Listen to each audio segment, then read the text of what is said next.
there have been times right before a show when certain things were bothering me, business or personal problems.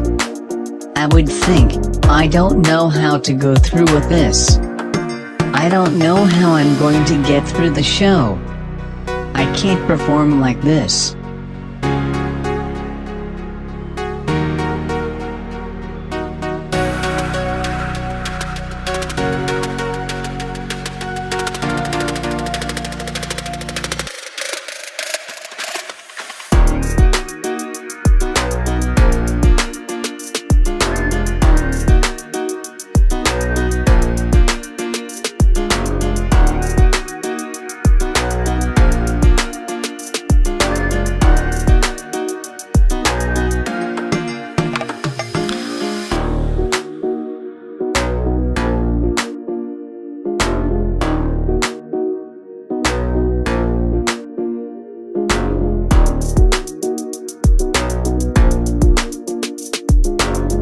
But once I get to the side of the stage, something happens. The rhythm starts and the lights hit me and the problems disappear. This has happened so many times. The thrill of performing just takes over. It's like God saying, yes, you can. Yes, you can. Just wait. Wait till you hear this. Wait till you see this. And the backbeat gets in my backbone and it vibrates and it just takes me.